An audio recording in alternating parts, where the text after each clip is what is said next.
Beaucoup de gens mettent en exergue le fait que pour réussir, il faut avoir à un moment donné de sa vie eu un parcours difficile ou une enfance douloureuse ou des choses comme ça. Et toi, je sais que dans plusieurs podcasts ou interviews, tu évoques le fait que tu as eu une enfance plutôt ordinaire, que t'as pas vécu des trucs incroyables et extrêmement malheureux. Au contraire, même si t'étais pas non plus dans le foyer le plus riche de Suisse, tu manquais pas forcément de tout et t'étais tranquille, quoi.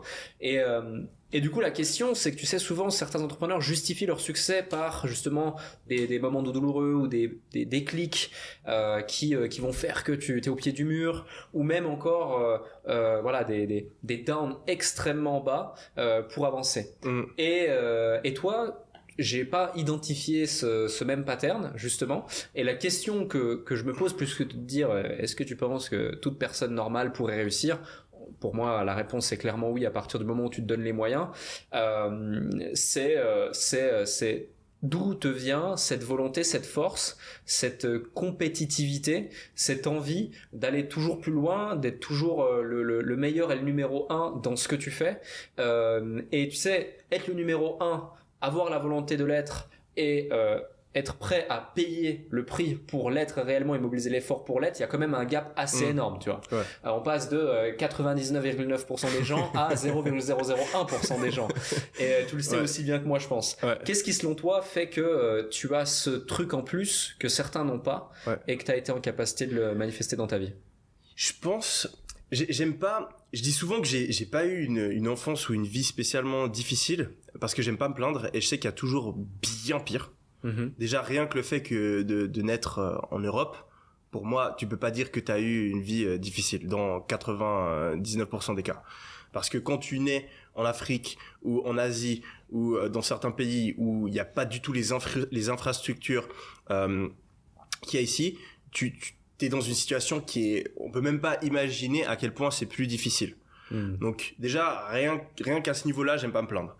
Et ensuite, je pense que j'ai quand même eu de l'adversité et je pense que j'ai quand même eu toute une première phase dans ma vie où on était quand même clairement pauvre, où j'ai vraiment ressenti ce manque. D'accord. J'ai vraiment eu ce contraste avec où je vis dans un pays relativement, enfin un pays même très riche comme la Suisse et où je fais pas partie de la classe moyenne, on était clairement en dessous de la classe moyenne. Okay. Et où je vois qu'il y a des gens qui ont une vie différente.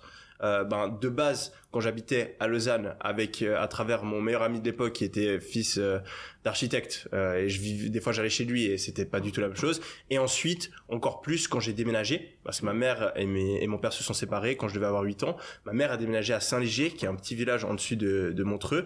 C'est en dessus de Vevey là où il y a le siège de Nestlé. Donc t'as tous les expats, c'est un village de riches. En gros, il y a que des villas, tout le monde est riche là-bas. Et je me souviens, nous on était les seuls où c'était plus difficile financièrement. Donc je pense qu'il y a peut-être un moment où je me suis dit ouais, j'ai envie d'être respecté, j'ai envie d'avoir le même niveau de vie que mes potes, voire de les dépasser.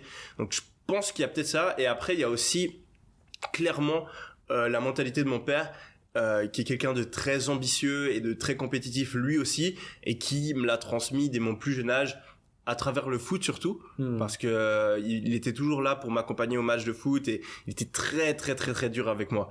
Je me souviens une fois on rentre d'un match de foot et moi j'avais fait un bon match donc j'étais assez content mais on avait perdu et je me plaignais de l'arbitre. J'étais là parce que l'arbitre avait pas sifflé un penalty ou je crois qu'il avait donné un carton rouge pas du tout mérité, ce qui nous avait fait perdre le match. Et je me plaignais avec mon pote parce qu'on était 3 à l'arrière, il y avait mon frère, un autre pote et mon père il conduisait devant. Et j'étais là ouais mais cet arbitre mais machin. Et là mon père il pète un câble. Des fois mon père il pète un câble et il devient très sérieux très rapidement et il me regarde, il fait c'était quoi le score? Et je suis là 1-0 mais l'arbitre c'était quoi le score? Et il me crie vraiment dessus et il m'a fait pleurer devant mon pote. Donc c'était la honte. Mais en fait ce qu'il essayait de m'expliquer c'est on s'en fout de l'arbitre. Tu peux avoir toutes les excuses que tu veux, t'as perdu. Et il m'a montré le score sur le site officiel, il était là, regarde le score. C'est 1-0, t'as perdu. Donc tes excuses, tu les ranges et c'est à toi de réussir à gagner même si l'arbitre il siffle un truc qui est faux. Et je pense que dans la vie, j'ai aussi gardé cette mentalité. Et je vois tous les jours des gens qui se plaignent, ouais, mais j'ai pas un bon métabolisme, c'est pour ça que au niveau de mon corps c'est pas top. Ouais, mais j'ai des mauvaises notes parce que j'ai une mauvaise mémoire. Ouais, mais je peux pas lancer un business parce que j'ai un petit capital. Oui, t'as des avantages. Oui, je suis pas en train de dire que c'est parfaitement équilibré.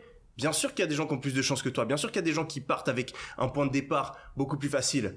Mais il y a des gens qui partent avec un point de départ bien plus difficile que le tien et qui réussissent à aller bien plus loin que toi. C'est Donc clair. tes excuses, tu les ranges et c'est à toi de gagner le match, même si l'arbitre il fait une faute. C'est à toi de lancer ton business, même si t'as pas d'argent au départ. C'est à toi de réussir à passer ton examen, même si t'es pas le mec le plus smart qui existe. Et dans la vie, et j'utilise toujours cet exemple, une gazelle, si elle trébuche et qu'elle se fait bouffer, elle est morte. C'est pas sa faute, mais elle est morte. C'est clair. Le monde, on n'a rien à foutre de tes excuses. Tout le monde a des excuses, mais c'est à toi de les surmonter parce qu'au final, on retient juste le score du match. On retient juste, qui a gagné, qui a perdu, où est-ce que t'en es dans ta vie. Et c'est à toi de gérer ta situation. Tout ça pour dire que mon père, il m'a éduqué en mode, tu veux faire de grandes choses, va falloir taffer. Et il faut vouloir faire de grandes choses. Il faut avoir cette motivation. Il faut vouloir se dépasser.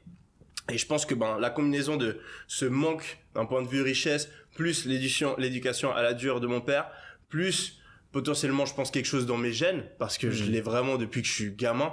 Je pense que c'est un truc aussi qui vient naturellement. Il y a des gens qui sont plus ou moins compétitifs.